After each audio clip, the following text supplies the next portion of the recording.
وبركاته. الحمد لله رب العالمين والعاقبة للمتقين والصلاة والسلام على سيد الأنبياء والمرسلين. أما بعد، فأعوذ بالله من الشيطان الرجيم. بسم الله الرحمن الرحيم. إن أول بيت وضع للناس صدق الله العظيم وصدق رسوله النبي الأمين الكريم. نحن على ذلك لمن الشاهدين والشاکرین والحمد للہ رب العالمین. معزز سامعین حضرات، آغاز گفتگو سے قبل ساری کائنات کے آقا و مولا حضور رحمت عالم نور مجسم صلی اللہ تعالی علیہ وسلم کی بارگاہ بے کس پناہ میں درود پاک کا نذرانہ پیش کرو اور پڑھے اللہم صلی علی سیدنا و مولانا محمد و بارک وسلم صلاۃ و سلام علیک یا سیدی یا رسول اللہ صلی اللہ تعالی علیہ وسلم. محترم حضرات،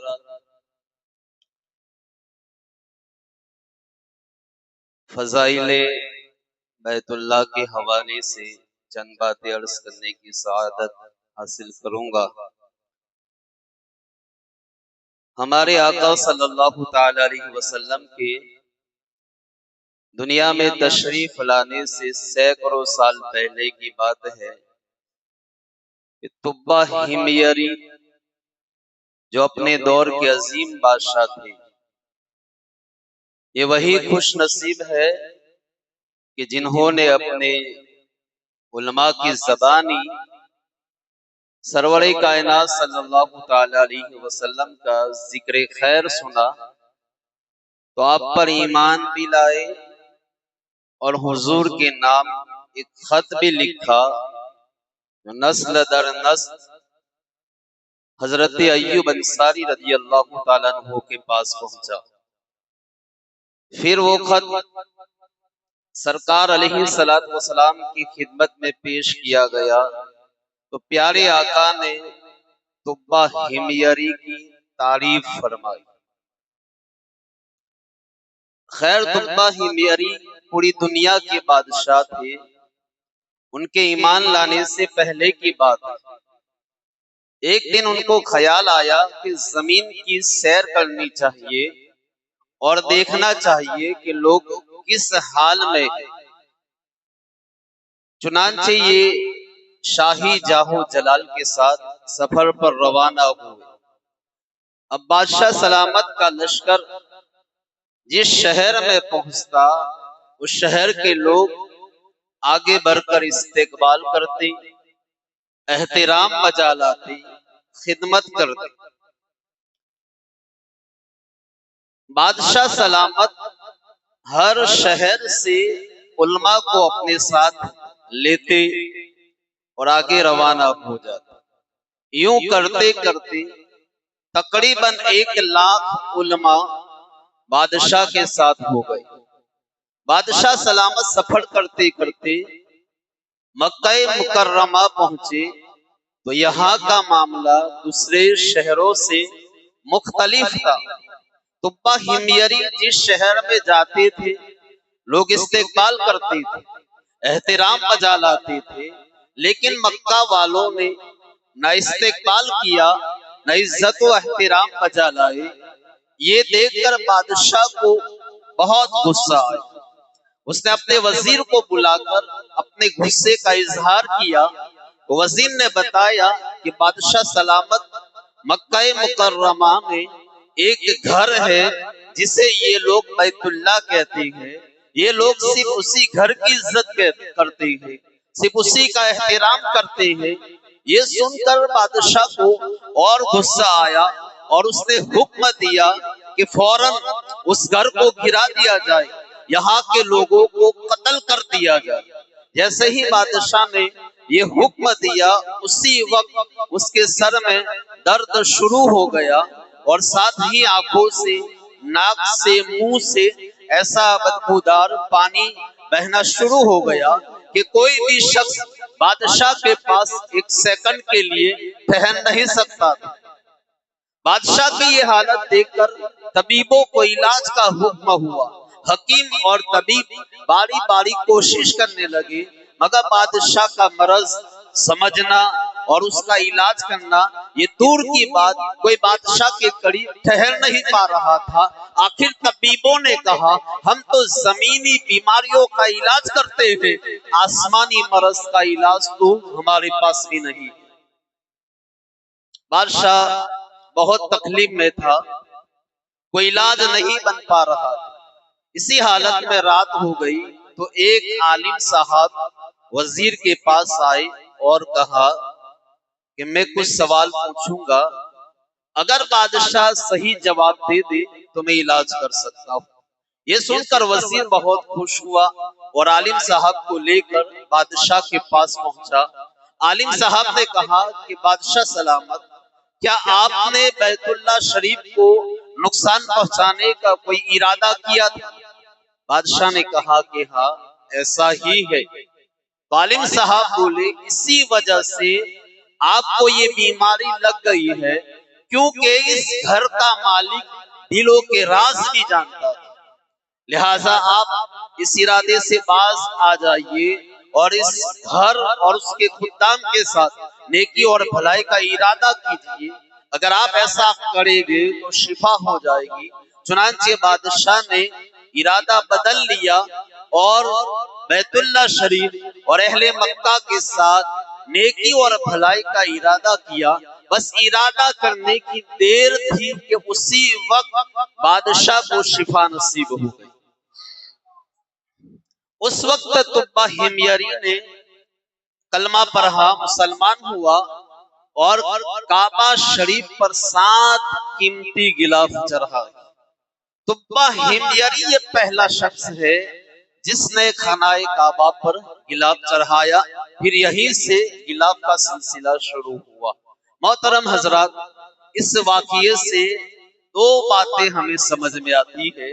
پہلی بات تو یہ ہے کہ کعبہ شریف کی بے ادبی کرنا، بے حرمتی کرنا، توہین کرنا یہ ہلاکت میں پڑنے کا سبب ہے۔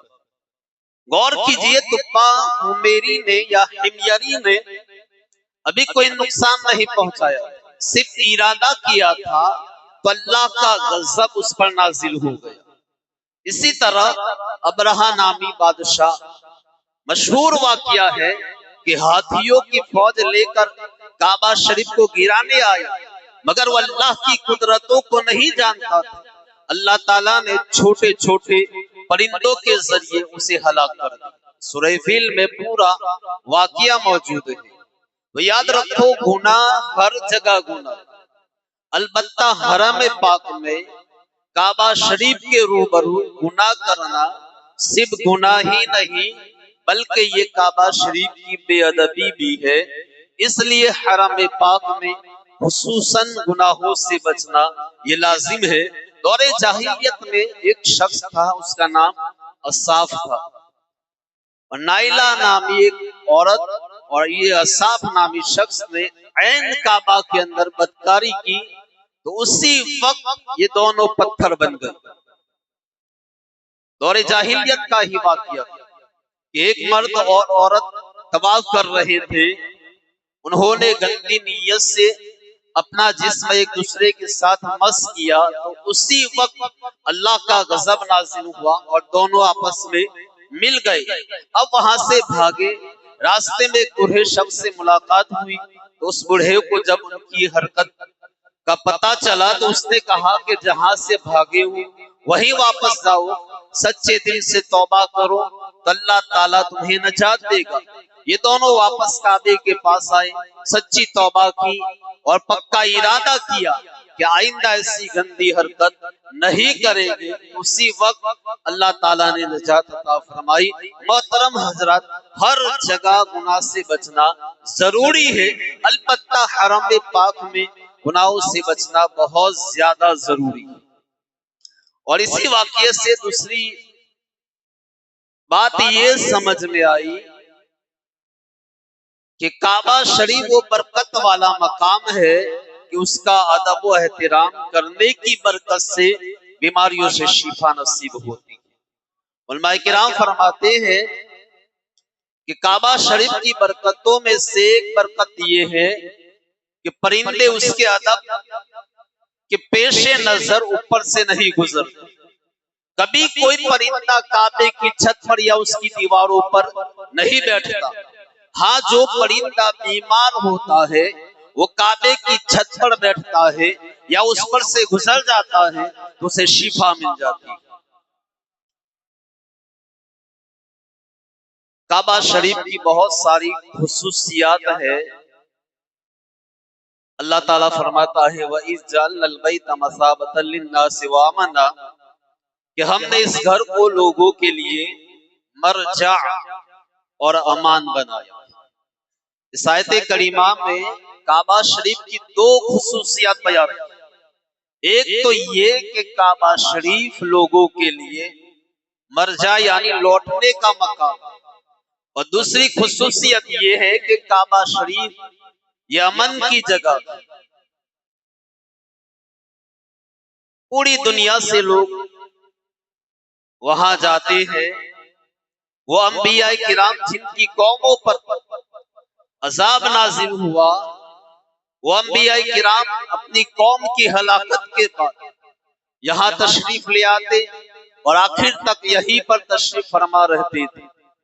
مسلمان ہر جگہ سے کعبے کی طرف رخ کر کے نماز پڑھتا تھا. مسلمان کہیں بھی مرے قبر میں اس کا رخ قبلے کی طرف کیا جاتا ہے. تو کعبہ شریف یہ مرجع خلائق ہے، اور روایت میں ہے کہ ہمارا یہ جو کعبہ ہے بالکل اس کی سیدھ میں آسمان میں فرشتوں کا کعبہ ہے جسے بیت المعمور کہتے ہیں. وہاں فرشتوں کی جماعت ہوتی ہے. روزانہ 70,000 فرشتے نماز ادا کرتے ہیں. پھر وہ فرشتے زمین پر آ جاتے ہیں اور کعبہ شریف کا طواف کرتے ہیں. اللہ کے نبی حضرت سلیمان علیہ السلام ایک دن اپنے لشکر کے ساتھ ہوا میں اڑتے ہوئے کہیں تشریف لے جا رہے تھے. آپ کا گزر کعبہ شریف کے قریب سے ہوا، مگر کسی وجہ سے آپ یہاں ٹھہر نہ سکے، آگے تشریف لے گئے. یہ معاملہ دیکھ کر کعبہ بہت رویا اور اللہ کی بارگاہ میں عرض کیا اے مولا، تیرے نبیوں میں سے ایک نبی کا گزر میرے قریب سے ہوا لیکن وہ میرے پاس تشریف نہ لائے. اللہ نے فرمایا کہ اے کعبہ نہ رو، میں اپنے بندوں پر تیرا حج فرض کروں گا. وہ تو تیری طرف ایسے آئیں گے جیسے پرندے اپنے گھونسلوں کی طرف آتے ہیں، وہ تیری طرف ایسے روتے ہوئے دوڑیں گے جس طرح اونٹنی اپنے بچوں کی تلاش میں دوڑتی ہے. اے کعبہ میں تجھ میں یعنی تیرے شہر میں نبی آخر الزماں کو پیدا فرماؤں گا جو سب سے زیادہ مجھے محبوب ہے. تو پہلی خصوصیت یہ ہے کہ یہ مرجع خلائق ہے، اور دوسری خصوصیت یہ ہے کہ یہ امن کی جگہ ہے. اللہ فرماتا ہے من دخلہ آمنا کہ جو اس میں داخل ہوا وہ امن والا ہو گیا. یعنی جو حرم شریف میں کسی نیکی کی ارادے سے پہنچتا ہے وہ قیامت کے دن عذاب سے امن پائے. انسان تو انسان اگر حدود حرم میں کوئی پرندہ ہے، کوئی جانور ہے، وہ بھی آ جائے تو اسے امن مل جاتا ہے. حضرت وہب بن منبہ فرماتے ہیں کہ اللہ تعالیٰ قیامت کے دن 7 لاکھ مقرب فرشتوں کو سونے کی زنجیریں عطا فرمائے گا اور حکم دے گا کہ جاؤ اور ان زنجیروں کے ساتھ کعبہ شریف کو لے آؤ، میدان محشر میں لے آؤ. فرشتے جائیں گے اور زنجیروں کے ساتھ کعبہ شریف کو باندھے گے. پھر ایک فرشتہ پکار کر کہے گا کہ کعبہ چل، تو کعبہ کہے گا کہ میں نہیں چلوں گا جب تک کہ میرا سوال پورا نہ ہو. تو فضائے آسمانی سے ایک فرشتہ پکارے کہ اے کعبہ سوال کر، تیرا سوال پورا کیا جائے. اب کعبہ اللہ کی بارگاہ میں عرض کرے گا کہ اے مولا میرے پڑوس میں دفن ہونے والے مسلمانوں کے حق میں میری شفاعت قبول فرما. تو آواز آئے گی کہ تیری درخواست قبول کر لی. یعنی جتنے مسلمان تیرے پڑوس میں دفن ہے سب کی حق میں تیری شفاعت قبول کر لی گئی. چنانچہ جن مسلمانوں کو مکہ مکرمہ میں دفن ہونے کی سعادت ملی ہوگی ان سب کو جمع کیا جائے گا. ان کے چہرے سفید اور چمکدار ہوگے. وہ سب احرام کی حالت میں کعبے کے پاس جمع ہو جائیں گے اور ان کی زبان پر ایک ہی کلمہ ہوگا لبیک اللہم لبیک. اب فرشتے کعبے کو کہیں گے اے کعبہ اب تو تیرا سوال پورا ہو چکا ہے, اب تو چل. کعبہ کہے گا میں نہیں چلوں گا جب تک کہ میری درخواست قبول نہ ہو جائے. تو ایک فرشتہ کہے گا کہ اے کعبہ مانگ تجھے دیا جائے گا. تو کعبہ عرض کرے گا کہ اے مولا جو تیرے گنہگار بندے دور و دراز سے غبار آلود ہو کر میرے پاس آئے, انہوں نے اپنے رشتہ داروں کو چھوڑا, اہل و عیال کو چھوڑا, تیرے حکم پر عمل کرتے ہوئے میرے دیدار کے اور زیارت کے شوق میں آئے, انہوں نے حج کیا.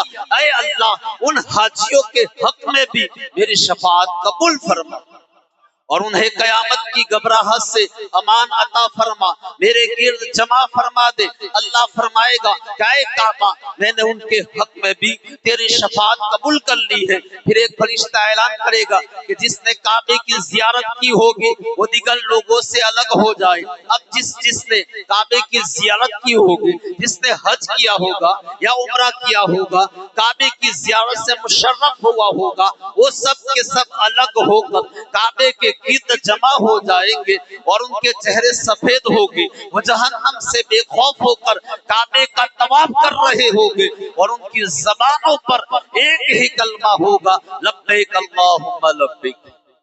اب فرشتہ کہے گا اے کعبہ اب تیرا سوال پورا ہو چکا, اب تو چل. تو کعبہ تلبیہ پڑھے گا یعنی کعبہ بھی کہے گا لبیک اللہم لبیک. اب کعبے کو اس شان کے ساتھ میدان محشر میں لایا جائے گا کہ دنیا میں کعبے کی زیارت کرنے والے اس کے گرد طواف کر رہے ہوگے اور سب کی زبانوں پر یہی کلمات ہوگے لبیک اللہم لبیک. تو محترم حضرات ذرا غور کریں, جو کعبے کی زیارت کر لیتا ہے دنیا میں بھی امان ہے اور اس کے لیے آخرت میں بھی امان ہے. کعبہ شریف کی ایک اور خصوصیت ہے کہ دنیا میں یہ واحد مقام ہے جہاں طواف کیا جاتا ہے. اس کے علاوہ کسی اور چیز کا طواف کرنا جائز نہیں ہے. مزاروں کا طواف یہ جائز نہیں ہے. صرف دنیا میں واحد بیت اللہ کعبہ شریف ایسا مقام ہے جس کا طواف کیا جاتا ہے اور اللہ تعالیٰ نے اس کے طواف کا حکم بھی دیا ہے. ارشاد فرمایا وَلْيَطَّوَّفُوا بِالْبَيْتِ الْعَتِيقِ, اس آزاد گھر کا طواف کرو. اب محترم حضرات طواف کعبہ کی ابتدا کیسے ہوئی, طواف شروع کیسے ہوا؟ تو امام زین العابدین رضی اللہ تعالیٰ عنہ نواسہ رسول ہے, کہیے سبحان اللہ. محترم حضرات مسجد میں آپ بھرپور تعاون کریں. جو ہمارا جھولی کی جو آمدنی تھی وہ دھیرے دھیرے کم ہو رہی ہے. ایک وقت تھا کہ 4500 5000 کے قریب پہنچ چکی تھی, اب پھر سے کم ہو گئی ہے. تو آپ سے گزارش ہے کہ اللہ اور اس کے رسول کی رضا کے لیے بھرپور تعاون کریں. ہر شخص کوشش کرے کم از کم 50 روپیہ 100 روپیہ ڈالنے کی کوشش کرے. اور یہی چیز ہے چھوٹی چھوٹی نیکیاں جو آپ کے لیے آخرت میں کام آئے. تو طواف کی ابتدا کیسے ہوئی؟ امام زین العابدین نواسہ رسول جگر گوشہ بطول ہے, امام حسین کے شہزادے ہیں. ایک دن طواف کر رہے تھے, دوران طواف کسی نے سوال کیا مگر آپ نے کوئی توجہ نہ فرمایا, حتیٰ کہ آپ نے طواف کے ساتھ چکر مکمل فرمائے. پھر حتیم میں تشریف لائے, میزاب رحمت کے نیچے 2 رکعت نماز ادا فرمائی. پھر سیدھے بیٹھ گئے اور فرمایا کہ وہ سوال کرنے والا کہاں ہے. اس شخص کو حاضر کیا گیا. امام زین العابدین نے فرمایا کہ تمہارا سوال کیا تھا؟ پوچھو کیا پوچھنا چاہتے ہو؟ اس نے عرض کیا کہ حضور بتائیے طواف کب سے شروع ہوا اور کیوں شروع ہوا؟ امام زین العابدین نے فرمایا کہا کہ رہنے والے ہوں، کہا کہ میں ملک شام سے ہوں۔ فرمایا ملک شام میں کس جگہ سے؟ کہا بیت المقدس کے قریب۔ تو امام زین العابدین نے پھر پوچھا کیا تو نے تورات اور انجیل پڑھی ہے؟ اس نے عرض کی کہ جی ہاں میں نے پڑھی ہے۔ اب امام زین العابدین رضی اللہ تعالیٰ عنہ نے اس کے سوال کا جواب دیتے ہوئے فرمایا کہ اے شامی جوان میرا جواب یاد کر لے۔ طواف یوں شروع ہوا کہ جب اللہ تعالیٰ نے فرشتوں سے فرمایا انی جاعل فی الارض خلیفہ، میں زمین میں اپنا خلیفہ بنانے والا ہوں، آدم کو بنانے والا ہوں، تو فرشتوں نے کہا کہ اے اللہ اس خلافت کے حقدار ہم ہیں۔ تو اللہ نے فرمایا انی اعلم ما لا تعلمون، بے شک میں وہ جانتا ہوں وہ جو تم نہیں جانتے۔ تو اللہ تعالیٰ کے اس ارشاد سے فرشتوں کو لگا کہ شاید اللہ تعالیٰ ہم سے ناراض ہیں، چنانچہ فرشتوں نے عرش الہی کی پناہ لی، 7 سال تک عرش الہی کا طواف کرتے رہے۔ بالآخر اللہ تعالیٰ نے ان کی طرف نظر رحمت فرمائی اور عرش کے نیچے ان کے لیے 4 ستونوں والا زبرجد کا ایک گھر بنایا اور فرشتوں سے فرمایا کہ اس گھر کا طواف کرو۔ چنانچہ فرشتے اس گھر کا طواف کرنے لگے اور اسی کو بیت المعمور کہتے ہیں۔ پھر اللہ تعالیٰ نے کچھ فرشتوں کو زمین پر بھیجا اور حکم دیا کہ بیت المعمور جیسا اور اسی سائز کا ایک گھر بناؤ۔ جب یہ گھر تعمیر ہو گیا تو اللہ تعالیٰ نے زمین کی مخلوق کو حکم دیا کہ جیسے آسمان والے بیت المعمور کا طواف کرتے ہیں تم بھی اس گھر کا طواف کرو۔ محترم حضرات، یہاں سے طواف کی ابتدا ہوئی تو اللہ تعالیٰ نے قرآن مجید میں بیت اللہ شریف کے کئی خصوصیات بیان فرمائی ہیں۔ 3 خصوصیات میں نے آپ کے سامنے پیش کی ہیں۔ یاد رکھے کعبہ شریف کی حاضری کے لیے، حرمین شریفین جانے کے لیے، مکہ اور مدینہ جانے کے لیے، حج اور عمرہ کے لیے مال و دولت کی نہیں بلکہ دل کی طرف اور ذوق و شوق کی ضرورت ہے۔ جس کے دل میں طرف ہو اس کے لیے کہیں نہ کہیں سے اسباب بن ہی جاتے ہیں۔ امام ابن جوزی رحمت اللہ تعالی علیہ فرماتے ہیں کہ ایک عاشق رسول تھا، اسے حج پہ جانے کا بڑا شوق تھا، بڑی طرف تھا۔ 3 سال تک مسلسل حج کے لیے دعائیں کرتا رہا، گر گرا کر رب کی بارگاہ میں فریاد کرتا رہا،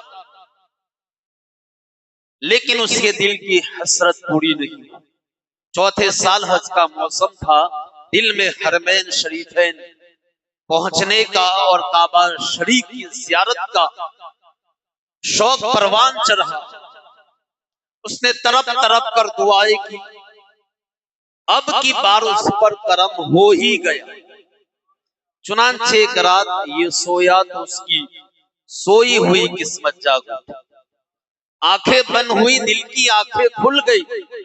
بگڑی بنانے والے آقا صلی اللہ علیہ وسلم خواب میں تشریف لائے اور سرکار نے اپنے اس عاشق سے فرمایا کہ تم اس سال حج کے لیے چلی جانا۔ پیارے آقا کی زبان اقدس سے حج کی اجازت کی خوشخبری سن کر اس عاشق رسول کی آنکھ کھل گئی۔ بارگاہ نبوت سے حج کی اجازت مل چکی تھی، اس کا دل خوشی سے جھوم رہا تھا۔ پیارے آقا کی پیاری پیاری آواز کانوں میں رس گھول رہی تھی، وہ خوش تھا، لیکن اچانک یاد آیا کہ حج کی اجازت تو مل گئی مگر میرے پاس تو اتنے وسائل نہیں ہیں، اتنے اسباب نہیں ہے کہ حج پہ جا سکوں۔ یہ خیال آنے کی دیر تھی کہ ساری خوشی غم میں تبدیل ہو گئی۔ دوسری رات ہوئی، پھر پیارے آقا خواب میں تشریف لائے اور اپنے اس عاشق سے فرمایا کہ تم اس سال حج کے لیے چلے جانا۔ وہ عاشق رسول اپنی پریشانی بیان کرنا بھول گیا۔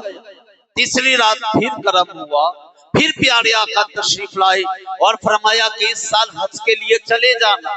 اس بار بھی وہ اپنی بے سر و سامانی کو بیان نہ کر سکا۔ چوتھی رات پھر کرم ہوا، پھر سرکار تشریف لائے اور فرمایا اس سال حج کے لیے چلے جانا۔ اس بار تو اس نے عرض کر ہی دیا کہ یا رسول اللہ، یا نبی اللہ، میرے پاس زیادہ راہ نہیں ہے، میرے پاس اسباب نہیں ہے، میرے پاس وسائل نہیں ہے، میرے پاس مال نہیں ہے، میں کیسے حج کے لیے جا سکتا ہوں؟ تو سرکار علیہ السلام نے فرمایا کیوں نہیں، تیرے پاس زیادہ راہ ہے، تم اپنے مکان کا فلاں حصہ کھودو، وہاں ایک قیمتی چیز موجود ہے۔ اتنا فرما کر پیارے مصطفیٰ تشریف لے گئے۔ اب یہ دیوانہ یا عاشق رسول بیدار ہوا، بہت خوش تھا۔